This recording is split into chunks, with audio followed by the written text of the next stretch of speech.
Hello everyone, welcome to Analog IS Current Affair Analysis for 23rd September 2020, and in this video we'll be talking about these two issues. Before we begin this article, let me explain that there are other editorials pertaining to farmer issues and how better price discovery can be the conclusion of the new farm bills. All those articles will keep on evolving.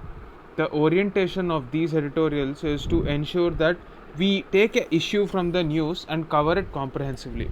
So, taking this a new world order as a cue for the entire UN reforms, we will be proceeding further in this article. That is the orientation of these articles, and they are not just current affair daily news article analysis, but we will be talking about the issue comprehensively as they evolve.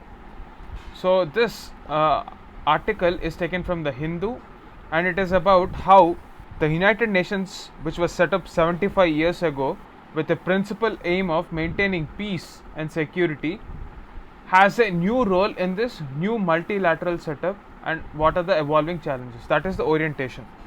Now let us begin this article.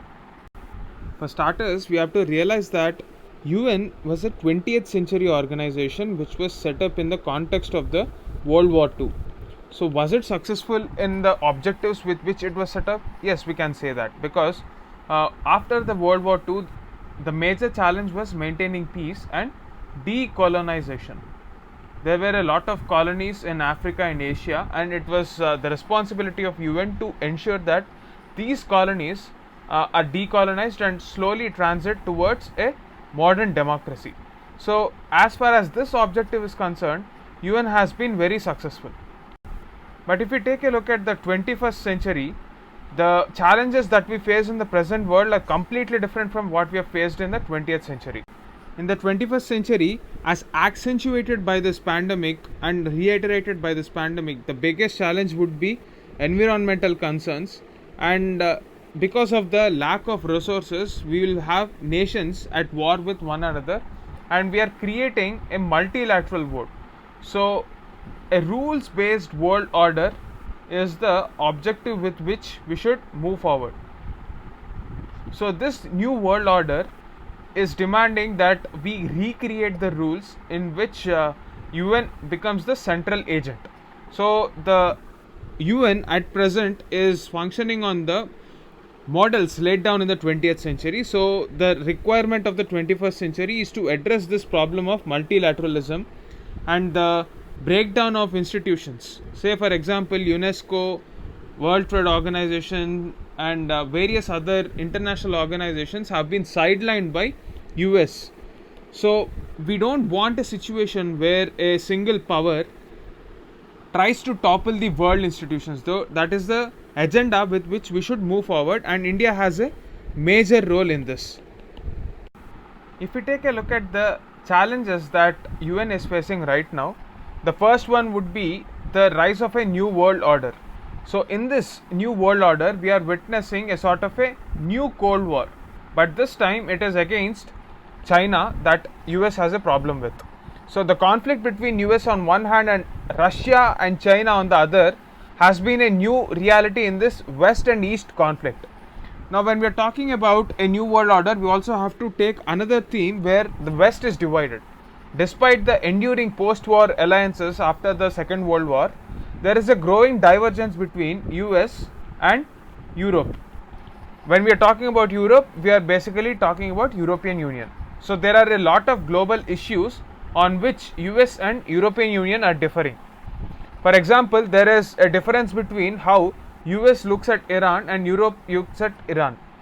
So the Iran nuclear deal is one example to say that there are a lot of differences between US and EU. So United States want to corner Iran, whereas EU looks at Iran as a partner for their energy security as well as economic activity.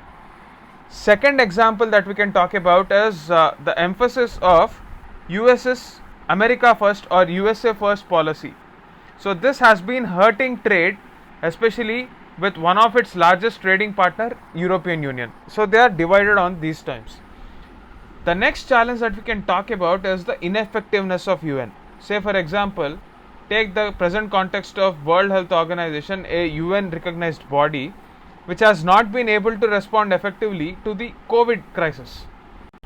Similarly, if we take the case of UNSC, China blocked a serious discussion on the origin and sources of the crisis, which talked about this COVID virus or the coronavirus. So all this indicate that UN has been becoming ineffective with 20th century rules. Definitely, when the world order changes, when the realities change, it is very much necessary that the institutions governing this global architecture also evolve with the changing period. So what are the areas of UN reform? The first one is United Nations Security Council reforms. So this is UN's main executive body with the primary responsibility of maintaining international peace and security. The 20th century agenda. What is that agenda? Peace and security. So is it able to function effectively in the 21st century? No. Why? We have already discussed this point. So the immediate concern that we have is to change the structure of United Nations Security Council. The veto powers possessed by the 5 permanent members are used for their geopolitical interests regardless of the disastrous consequences for the victims of the armed conflict. For example, if you take the case of Syria, we have seen that Syria has been wanton, yet the decisions taken in UNSC are guided by the interests of the member countries rather than the global architecture. Further, it does not reflect in any way today's distribution of military and economic power. There is no geographical balance also. And despite Africa being one of the largest conflict-ridden countries, they don't have any sort of stake in this UNSC. So all this require a change in the architecture. So there have been long overdue demand, especially of the so-called G4 group countries. What are the G4 countries? Brazil, Germany, India and Japan. They want to be a part of this UNSC. And India has been garnering enough support in this aspect as well. The second problem is that UNGA can make only non-binding recommendations, which is another reason for its ineffectiveness. So there are other UN bodies which have been undermined continuously. For example, take the case of Economic and Social Council. It has been criticized as it has become overshadowed by institutions like IMF and World Bank, and this Economic and Social Council has become totally irrelevant. And these Bretton Woods institutions, though associated with UN, they don't have any democratic process, and the transparency and accountability that are very much required for global institutions, they are completely absent in this. The next one we are talking about is the United Nations financial crisis. So UN has a lot of objectives, but they also need money. The problem is there is no permanent funding mechanism for UN. It has permanent financial crisis due to the unwillingness of many members to pay their contributions on time. Say for example, recently we have had a initiative by World Health Organization named COVAX facility. So the purpose of this COVAX facility is to ensure that even the poor countries get access to COVID vaccine. Now what is the status of this? The objective was to garner around $40 billion, but the present status is it was able to get only $3 billion from various countries. So you can imagine the level of shortfall of money in UN. So there is a need for establishing a permanent sort of a revenue for this body. The next thing that we have to keep in mind is the UN peacekeeping operations. There are a vast number of international law treaties affecting international trade, economics, human rights. All this have proved very effective. However, whenever the world makes laws which prohibits the use of force, they have not been so successful. So if we say that there is a need for more number of personnel to carry out structural reforms in the UN peacekeeping operations, it would not be an exaggeration. Despite having so many people on the ground, we still need more and more number of personnel to handle the security crisis. So, what is India's role with respect to reforming the United Nations? That is the another dimension that we have to look at whenever we are learning a topic in international relations. Always keep India as a central point whenever we are talking about any topic. So, the first aspect that we can talk about is obviously the UNSC reforms, which has been dysfunctional, and India developed a multilateral agenda of its own.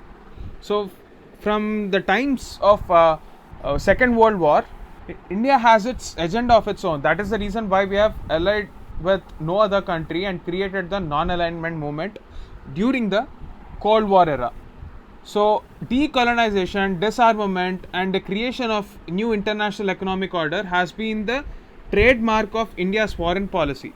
Now, if we want to imprint that same foreign policy objectives, India has to enter into the United States Security Council and prove its point in this forum. So, equitable representation as well as expansion of UNSC should be the first priority for our country. The second one is engagement with various stakeholders. So, possible solutions of reform in UN, especially with regard to finances, is the objective with which India should move forward. So, we have to create talks which talk about a world level tax. This world tax will create a permanent kind of a framework for garnering finances for United Nations. And the third one is creating a rules based world order. For this, there is a definite need to balance between the national interests as well as we have to ensure that multilateralism is an objective that should be embraced by all the countries. An example to prove how this can be done is engagement with partners like Quad and also the Financial Action Task Force with respect to money laundering issues and various other organizations. So, to conclude, what we can say is United Nations 75th anniversary provides us an opportunity to relook at the reality of the 21st century. Now, India is entering into UNSC for 2-year term as a non-permanent member. In this context, the realities of the world have changed, and there is every possibility that UN system as such will be sidelined by many countries, and that is a dangerous proposition, and India as a non-permanent member should take care that we focus on engagement continuously, because that is the only way we can attain peace in our world. The same issues have been covered in the article, so we have just reorganized the entire content to suit the needs of the mains exam. So this is the way forward to go about it, and I hope the issue has been comprehensive enough. This article taken from the Hindu is about how we can prevent buildings that are collapsing. So there has been a government order that more than 30-year-old buildings should be voluntarily audited from time to time to ensure that they are worthy of dwelling. So these orders have been not considered from time to time, and every year, every alternate year, we witness one kind of building collapse or the other, which results in the loss of life. And in this case, we are talking about a place called Bhiwandi, which is a suburban town in the Mumbai metropolitan region. So this has led to 20 deaths, and this also includes minors as well. So in this context, what we are trying to understand is how do we fix the liability? What are the multiple layers and procedures involved in declaring a building safe for living? So if you take into consideration who is responsible, under section 353B of the Mumbai Municipal Corporation Act of 1888, please note that this is a pre-independence era law. It is obligatory for every owner and every occupier of the building which is more than 30-year-old to have them inspected every 10 years by qualified structural engineers. Now the question is, the people who are living in these buildings may not have the kind of financial capability to get this done. So when we're talking about a pre-independence era law, we have to understand the intention with which town planning happened in the pre-independence era. So the basic objective of town planning by the British was to ensure that they live as far as away from the Indians, and pandemics like cholera as well as malaria were the motivating factors to ensure that hygiene and sanitation was maintained in the regions where Indians lived. It was not due to the concern of the Indians, and it is not definitely due to a welfare objective of the British. Also, the point is that these structural engineers from which the people living in that building were obligated to get a certificate from are not government employees and are not accountable for their actions. So since the onus is on the owners and occupants, it is easy for them to wash off their hands, and at the same time BMC can also wash off its hands and say that we do not really care if they comply with the matter or not. The ones who are responsible are the structural engineers, and they are not doing it right. That is what BMC can argue. BMC, or the Brihan Mumbai Corporation, is the largest municipal corporation in Asia with deep pockets. So it is the responsibility of the government to take care of these sort of activities. Not only this, whenever we are talking about the safety of building, we have to follow certain building codes which were completely ignored. A few months before the pandemic has struck us, in the Delhi Azadpur Mandi, we have seen the fires almost burning down people to death. This was again because of lack of any sort of fire safety codes being followed in those sort of buildings. So in general, when we are talking about the safety levels, we have to take into consideration all sorts of rules and regulations that are supposed to be abided by. And for this article says that since the owners may not find it conducive for repairing the buildings, it is the responsibility of the government to provide some sort of an incentive to ensure that these buildings are placed properly. So this subject can be broadly categorized under Disaster Management Act, and this can also be one aspect of urban governance. So we can look at this issue from both of these angles. That is the backdrop with which this article was discussed. That's it for the day. Thank you.